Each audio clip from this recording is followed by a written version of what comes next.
बातें करते हम खेतों की और उसके रखवाली की, बाग बगीचा फल फूलों और फसलों की हरियाली की। हम बीजों की बातें करते उत्तम जल संसाधन की, हम तकनीकी बातें करते फसलों के उत्पादन की। हर किसान का सपना सच हो जीवन सुखद बनाने को, गाँव-गाँव के हर आंगन का प्यारा सा ही दर्शन। कृषि दर्शन, कृषि दर्शन, कृषि दर्शन, कृषि दर्शन, कृषि दर्शन, कृषि दर्शन, कृषि दर्शन, कृषि दर्शन। किसान भाई बहन मन नमस्कार जोहार। कृषि दर्शन कार्यक्रम में रौरेमन के बहुत बहुत स्वागत है। और जैसन कि रौरेमन जानीला कि हर हफ्ता हम रौरेमन ले नवा और बेस जानकारी लेके आविला। आज भी बेस और नवा जानकारी है, मके जानकारी कर आगे चलो हमरे देखा थी कृषि समाचार। नमस्कार, कृषि समाचार में आपका स्वागत है। मैं हूं अर्चना। आइए देखते हैं आज कृषि समाचार में क्या है खास। बर्मी कंपोस्ट यूनिट निर्माण में बीजोपचार, छोटे भूभाग में बेहतर जुताई करता है मिनी पावर बीडर। राष्ट्रीय कृषि विकास योजना द्वारा कृषि विकास के लिए राज्य में कई प्रकार की योजनाएं चलाई जाती हैं। इन्हीं में से एक योजना है बर्मी कंपोस्ट यूनिट निर्माण योजना।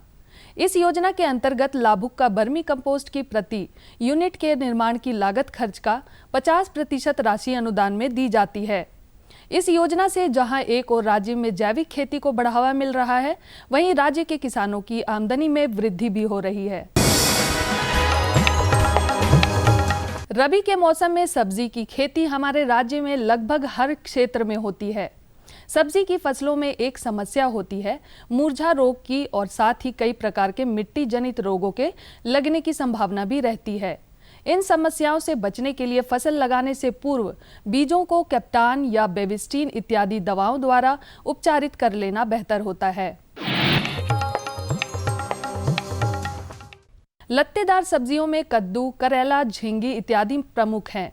जो किसान भाई कद्दू की फसल लगाना चाहते हैं, वे अच्छी उपज प्राप्ति के लिए कृषि विशेषज्ञों द्वारा अनुशंसित पूसा मंजरी और पूसा मेघदूत नामक कद्दू के उन्नत प्रभेदों की बुआई करें।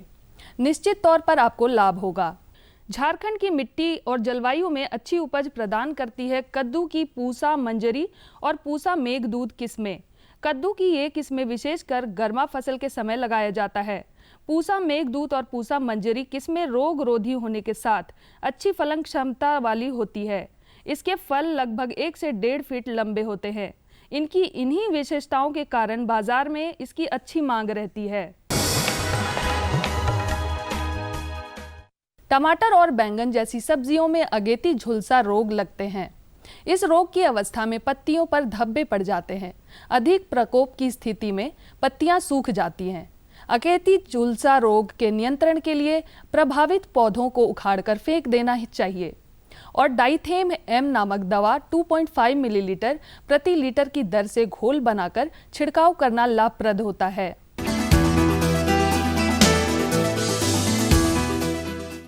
छोटे खेत, बागीचों या कम भूभाग में जुताई करना हो तो इसके लिए बहुत ही उपयोगी कृषि उपकरण है मिनी पावर बीडर।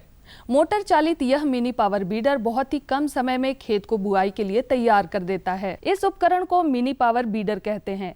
ट्रॉली नुमा दिखने वाला यह उपकरण छोटे खेतों एवं बागीचों में जुताई करने के काम आता है। किसान इस उपकरण की सहायता से खेत के जुताई कार्य को आसानी से कम समय में खत्म कर सकते हैं। और अब एक नजर राज्य के कुछ प्रमुख शहरों के मौसम के मिजाज पर। आज राज्य के कुछ प्रमुख शहरों के तापमान इस प्रकार दर्ज किए गए। रांची अधिकतम 21 डिग्री सेल्सियस, न्यूनतम 7 डिग्री सेल्सियस। देवघर अधिकतम 20 डिग्री सेल्सियस, न्यूनतम 9 डिग्री सेल्सियस। जमशेदपुर अधिकतम 25 डिग्री सेल्सियस, न्यूनतम 9 डिग्री सेल्सियस। मेदिनीनगर अधिकतम 20 डिग्री सेल्सियस, न्यूनतम 7 डिग्री सेल्सियस। धनबाद अधिकतम 22 डिग्री सेल्सियस, न्यूनतम 18 डिग्री सेल्सियस। कृषि समाचार में आज इतना ही। बेहतर कृषि कार्य करें, परंतु कोरोना बचाव के सभी नियमों का पालन करते हुए, क्योंकि जब तक दवाई नहीं तब तक ढिलाई नहीं। अगले अंक में फिर मुलाकात होगी नए कृषि समाचारों के साथ। तब तक के लिए दीजिए इजाजत। नमस्कार, जोहार। किसान भाई बहन में कृषि समाचार में रोरमन तकनीक कर बारे में, उपकरण कर बारे में, मौसम कर हाल कर बारे में और कृषि संबंधी नवा जानकारी मिलक। एखन बेरा हो जाए एक छोटा सा विराम के। हम विराम के बाद घूर के आवा थी और रोरमन के जानकारी देवा थी।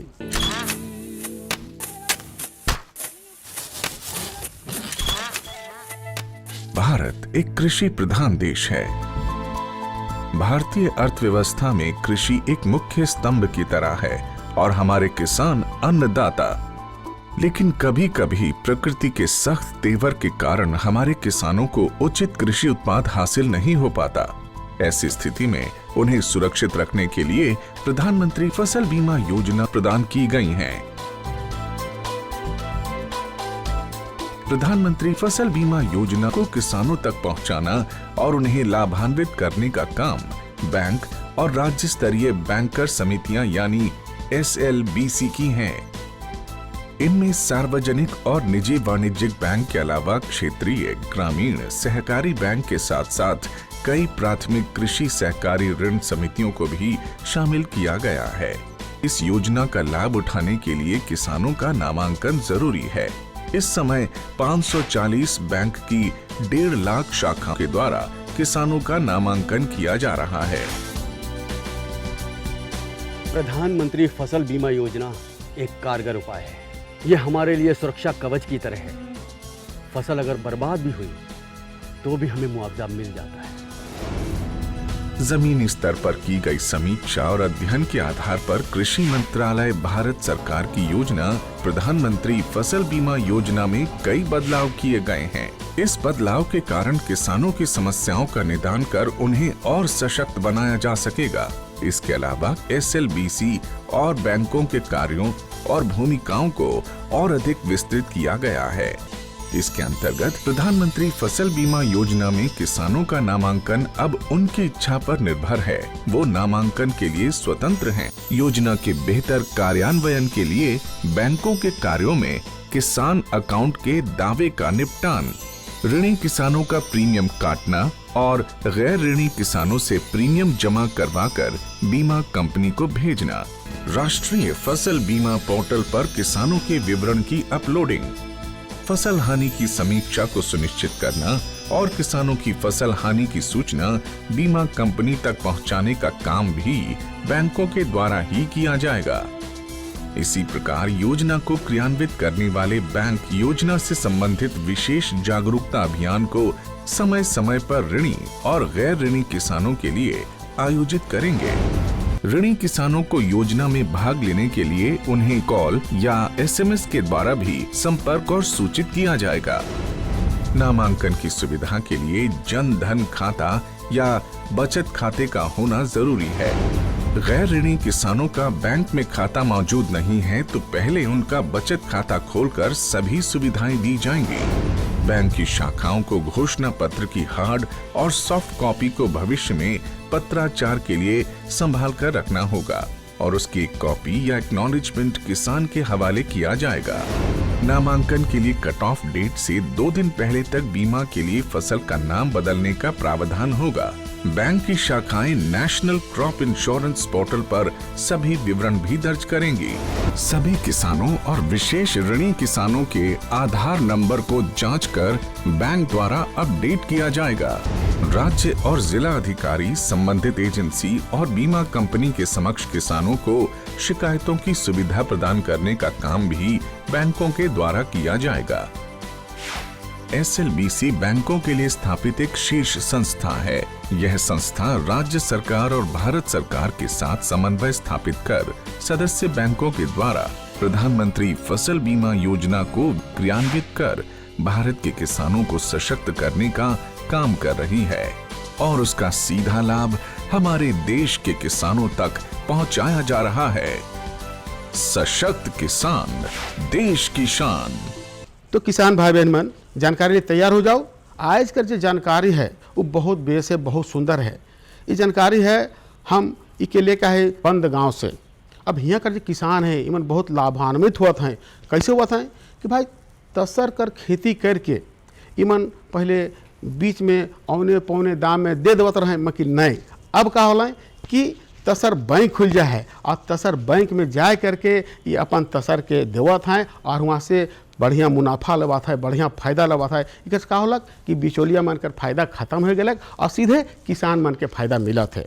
तो चलू खास जानकारी ले हमारे चलत थी बंदगांव और वहाँ का जो किसान मन है या बैंक है वहाँ से जानकारी लेवा थी। केंद्रीय तसर अनुसंधान केंद्र के चाईबासा में कच्चा माल बैंक बना हुआ है और यह देश का पहला बैंक है। इसका निर्माण इसी उद्देश्य से किया गया है कि किसान कच्चा माल बैंक में ही बेचे, किसी बिचौलियों का सहारा न लेना पड़े।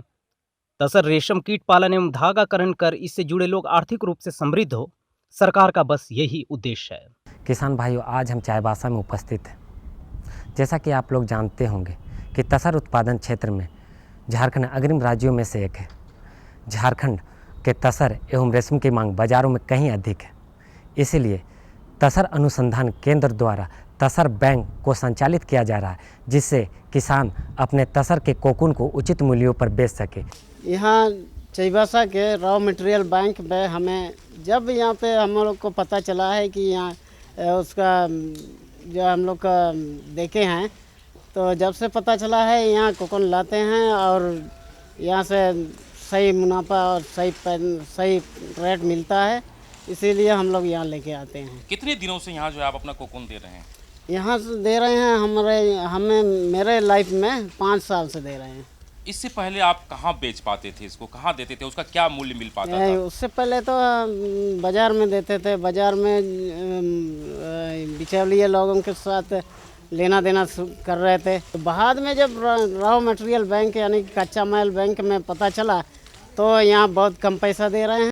तसर रेशम उत्पादन ग्रामीणों के उत्थान के लिए एक बेहतर विकल्प है, क्योंकि यह व्यवसाय ग्रामीणों को रोजगार देता है। महिलाएं भी इससे सीधी तौर पर जुड़ी होती हैं।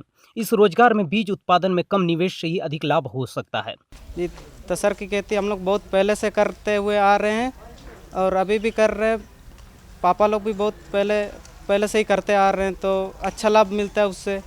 केंद्रीय रेशम बोर्ड के द्वारा रॉ मटेरियल बैंक का जो स्थापना चाईबासा में किया गया है, इससे यहाँ के किसानों को क्या फ़ायदा हुआ है? और जब ये नहीं था तो फिर आप लोग पहले कहाँ जाते थे बेचने के लिए? जी, पहले तो जब यहाँ नहीं था तो हम लोग को मार्केट में ही कम दाम से देना पड़ता था, तो वहाँ तो सही रेट नहीं मिलता था, बहुत कम मिलता था वहाँ पे। तो जब से ये बना तो हम लोग को बहुत लाभ हो रहा है ना। 5 साल लिखा हुआ तो अदानती निंता लागू को तना हाथुर ले अखरिंग को दो को चकट लिया निंता लागू के तके बणी को अखरिंग होता तो हम को ले पड़ा होता। चाईबासा में तसर कोकून बैंक के निर्माण के बाद से किसानों को काफी बेहतर रोजगार के साधन उपलब्ध हुए हैं। तसर उत्पादन से जुड़े ये लोग आज काफी फायदा कमा रहे हैं। आर्थिक स्थिति पहले से ज्यादा मजबूत हो रही है। ये रॉ मटेरियल बैंक खुला है 1972 में। इसका मुख्य उद्देश्य है कि किसान लोगों को कोकून का मार्केटिंग के बारे में कोई स्ट्रेस नहीं होना चाहिए। इसमें केंद्रीय रेशम बोर्ड 1972 में प्राइस स्टेबलाइजेशन स्कीम में नो प्रॉफिट नो लॉस में खुला है। इसमें मार्केटिंग में किसान लोगों को जितना प्रॉब्लम होता है, अगर स्ट्रेस होता है, इसमें मिडिल मैन का एंगेजमेंट होता है, वो सब हटाने के लिए किसान लोगों को मोस्ट प्रॉफिट मिलने के सही रेट मिलने के लिए खुला है। इसमें होता है हम लोग का प्राइस जो फिक्स करते हैं कोकून का कंटेंट के आधार, सिल्क कंटेंट के आधार पर हम लोग उसका प्राइस फिक्स करते हैं। इसके लिए हम लोग का कंट्री वाइड में हम लोग एक कमिटी है, ट्रॉपिकल तसर एडवाइजरी कमेटी, जिसमें बैठते हैं सारा स्टेट्स का डायरेक्टर लोग बैठते हैं, साइंटिस्ट लोग बैठते हैं, किसान लोग बैठते हैं और reelers that is actual buyers वो भी बैठते हैं। सब मिलके एक कमिटी है, उसमें हर साल कोकून का प्राइस फिक्स करते हैं। इसके आधार पर वो रेट हम लोग पब्लिश करते हैं। वो पब्लिश करने के बाद उसी के आधार पर हम लोग का परचेस और सेल करते हैं। एक्चुअली है क्या कि इस क्षेत्र में कोकून का उत्पादन बहुत होता था, यानी उत्पादन होने के चलते जो किसान को जो उत्पादन करता, अपना मेहनत करता था, उसको उचित मूल्य नहीं मिलता था। उचित मूल्य नहीं मिलने के कारण एक केंद्रीय रेशम बोर्ड की 1972 में स्थापना की गई। तो इसमें जो है हम लोग जो है उसमें रेट एक फिक्स होता है। रेट फिक्स होता है तो यहाँ जो है हर जितना भी तसर प्रोड्यूसिंग स्टेट है उसके डायरेक्टर मेंबर हैं, डीलर हैं, वीवर हैं और एक्सपोर्टर हैं। वो हम लोग जो है उसका चेयरमैन डायरेक्टर सिटी रांची के होते हैं। उसमें जो रेट फिक्स होता है तो धागा के आधार पर जो है कितना धागा निकलता है, मार्केट में क्या रेट है, उसी के आधार पर फिक्स होता है।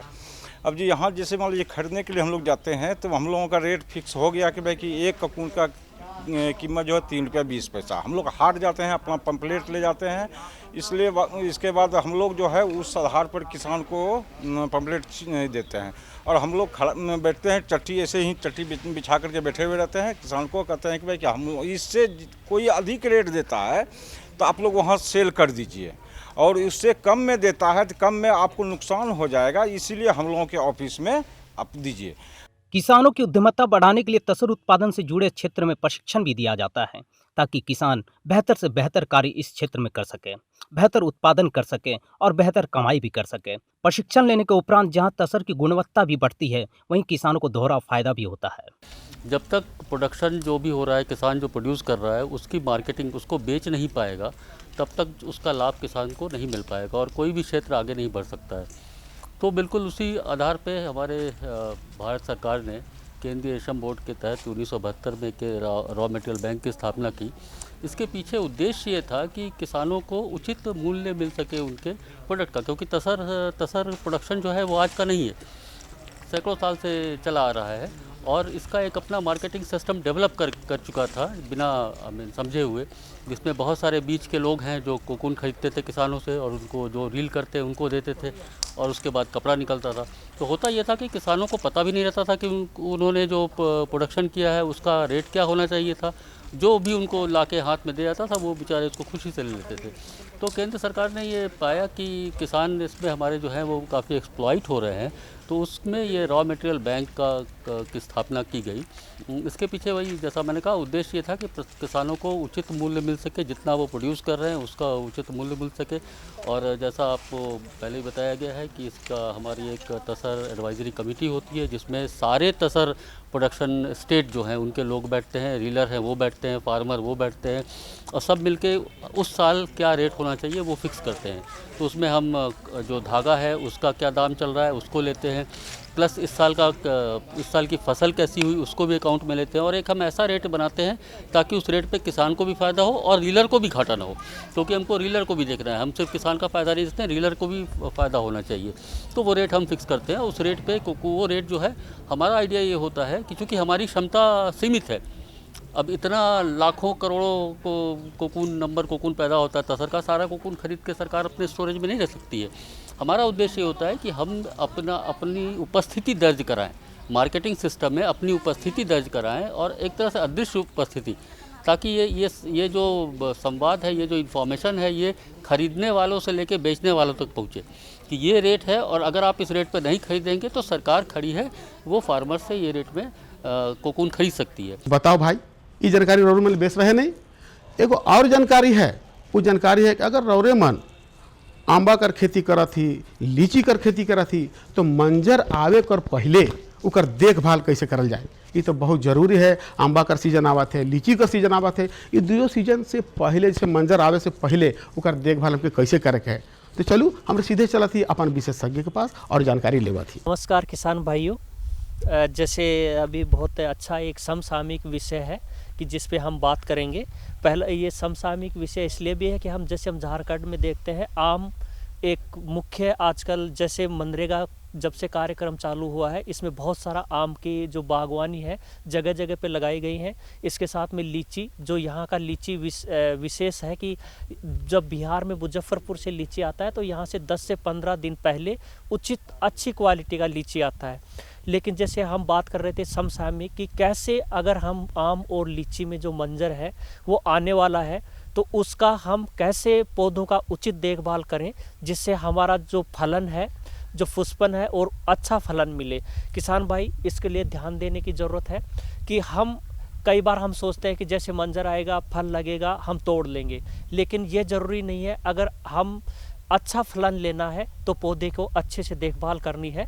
तो उसके लिए सबसे पहले अगर हम आम की बात करते हैं तो आम में जैसे अभी मंजर जनवरी में, आपके जनवरी के लास्ट में मंजर आता है, लेकिन अब जब दिसंबर और जनवरी का महीना चल रहा है, इस समय में हम ध्यान देना ज़रूरी है कि इसमें हम जो कीट लगते हैं, बीमारी लगती है, उसकी कैसे देखभाल करें, यही ज़रूरी है।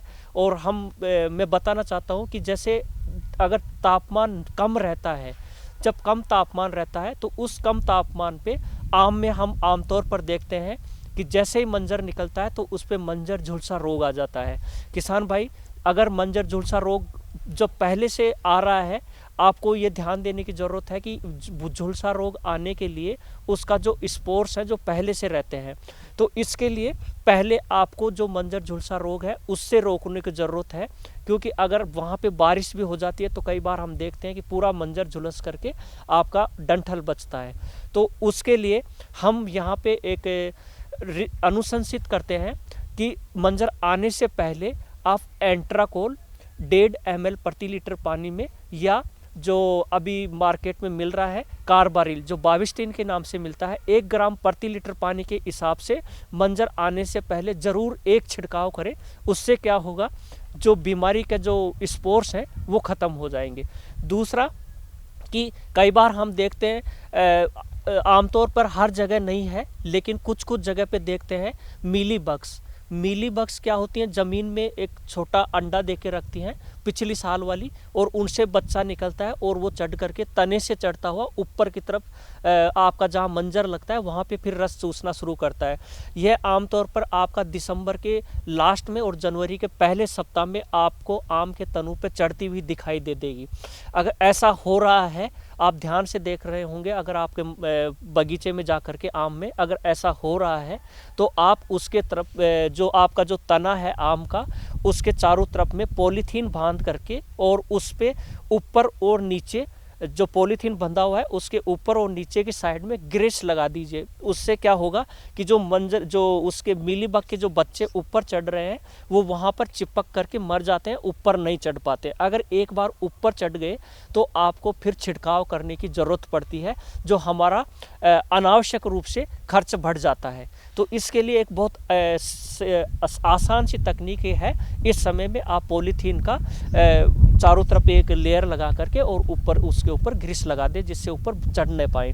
कई बार देखते हैं कि जो पहले से चढ़ा हुआ है, कुछ मीलीबग की स्पीसीज ऐसी हैं जो ऊपर में ही रहती हैं, तो उसके लिए भी एक छिड़काव अभी आप कर दीजिए, उस छिड़काव। और दूसरा, जैसे हम बगीचों में जाते हैं तो तने के ऊपर देखते हैं या पत्ती के नीचे में देखते हैं बहुत सारा फुदका कीट, जिसको मैंगो हॉपर्स बोलते हैं, आपके मुंह के ऊपर आता है। अगर इसका पहले मंजर आने से पहले एक छिड़काव कर देते हैं, यह छिड़काव क्यूनोलफॉस जो इक्कालैक्स के नाम से मिलता है, 1.5 ml प्रति लीटर, 1.5 ml से आप 2 ml भी प्रति लीटर पानी में कर सकते हैं। इसको आप एक छिड़काव मंजर आने से पहले कर दीजिए। इस छिड़काव से क्या होगा कि जो कीट आपका पहले जो रेजिड्यू है, जो जिससे आपका आगे मंजर आने के बाद में जो संख्या बढ़ेगी, आपका पहले ही नियंत्रित हो जाएगा और आपका आने वाला मंजर बच जाएगा। अगर आप ऑर्गेनिक खेती कर रहे हैं तो उसके लिए आप अगर इक्कालैक्स नहीं छिड़क करके आप नीम आधारित कीटनाशक 5 ml प्रति लीटर पानी का मिला करके एक छिड़काव कर दीजिए। उससे जो ये हाइब्रिनेटेड पॉपुलेशन है, जो संख्या है, वो आपकी कम हो जाएगी। डॉक्टर साहब, आपने ऑर्गेनिक आजकल देख रहे हैं कि ऑर्गेनिक खेती की बात हो रही है, तो आपने तो आम के बारे में बताया, लीची के बारे में बताइए कि ऑर्गेनिक कैसे छिड़काव करें जो लीची अधिक से अधिक। इसमें आप जैसे बात कर रहे हैं कि ऑर्गेनिक, जैसे लीची में हमें ध्यान देने की ज़रूरत है कि लीची में जब कीट जब आता है तो सबसे ज़्यादा उसमें फल झड़ता है और उसके अंदर में पिल्लू ऊपर में रहता है। वह कीट अभी आप जाकर के लीची के बगीचों में देखेंगे तो पत्तियां आपकी सूखी हुई दिखाई देंगी, उसके पत्तियों के अंदर में लगता है। तो इस कीट की रोकथाम के लिए आप 4 ml नीम तेल या नीम आधारित कीटनाशक का छिड़काव अभी कर दें, और उससे अच्छे फलन के लिए लीची में और आम में अभी एक छिड़काव 1 ml प्लानोफिक्स, जो NAA है वो प्लानोफिक्स के नाम से मिलता है, इसका छिड़काव करें। इसके साथ में लीची में विशेष रूप से आप 2 ग्राम जो बोरिक एसिड है उसका छिड़काव जरूर करें, प्लानोफिक्स और बोरिक एसिड का मंजर आने से पहले। और जो आम में और लीची में दोनों में आप छिड़काव करेंगे तो अच्छा आपका जो फलन है और पुष्पन है वो अच्छा आएगा। तो बताओ किसान भाई बहन मन, ये दुइयो जानकारी किसे लागलक बेस है नहीं भाई। कहे कर मतलब है कि अगर इस जानकारी को रौठीन है या हमरे से कोई जानकारी चाहे तो पता के जरूर लिखो। पता है कार्यक्रम कृषि दर्शन द्वारा केंद्र निदेशक दूरदर्शन केंद्र रातरोड रांची मकले। हाँ, पिन कोड संख्या जरूर लिखा अभी के भूले के नखे। पिन कोड संख्या है 834001। एगो और जानकारी देवे के है कि देखो किसान भाई बहन मन काम काजी रहेला, काम में बिजी रहेना और फुर्सत नहीं मिलेला, तो इमन अपन जो पसंदीदा कार्यक्रम है कृषि दर्शन इके देखे नहीं पारेला। लेकिन चिंता कर बात नखे, रौरेमन अपन यूट्यूब में, फेसबुक में, ट्विटर में जाके देख सकीला और जानकारी के पाए सकीला। तो आज रौरेमन इजाज़त दो मकिल एहे दिना और एहे बेरा नवा जानकारी के साथ फिर उपस्थित हो। तब तक इजाज़त दो। नमस्कार, जोहार। हम बीजों की बातें करते उत्तम जल संसाधन की, हम तकनीकी बातें करते फसलों के उत्पादन की। हर किसान का सपना सच हो जीवन सुखद बनाने को, गाँव-गाँव के हर आंगन का प्यारा सा ही दर्शन। कृषि दर्शन, कृषि दर्शन, कृषि दर्शन, कृषि दर्शन, कृषि दर्शन, कृषि दर्शन, कृषि दर्शन, कृषि दर्शन।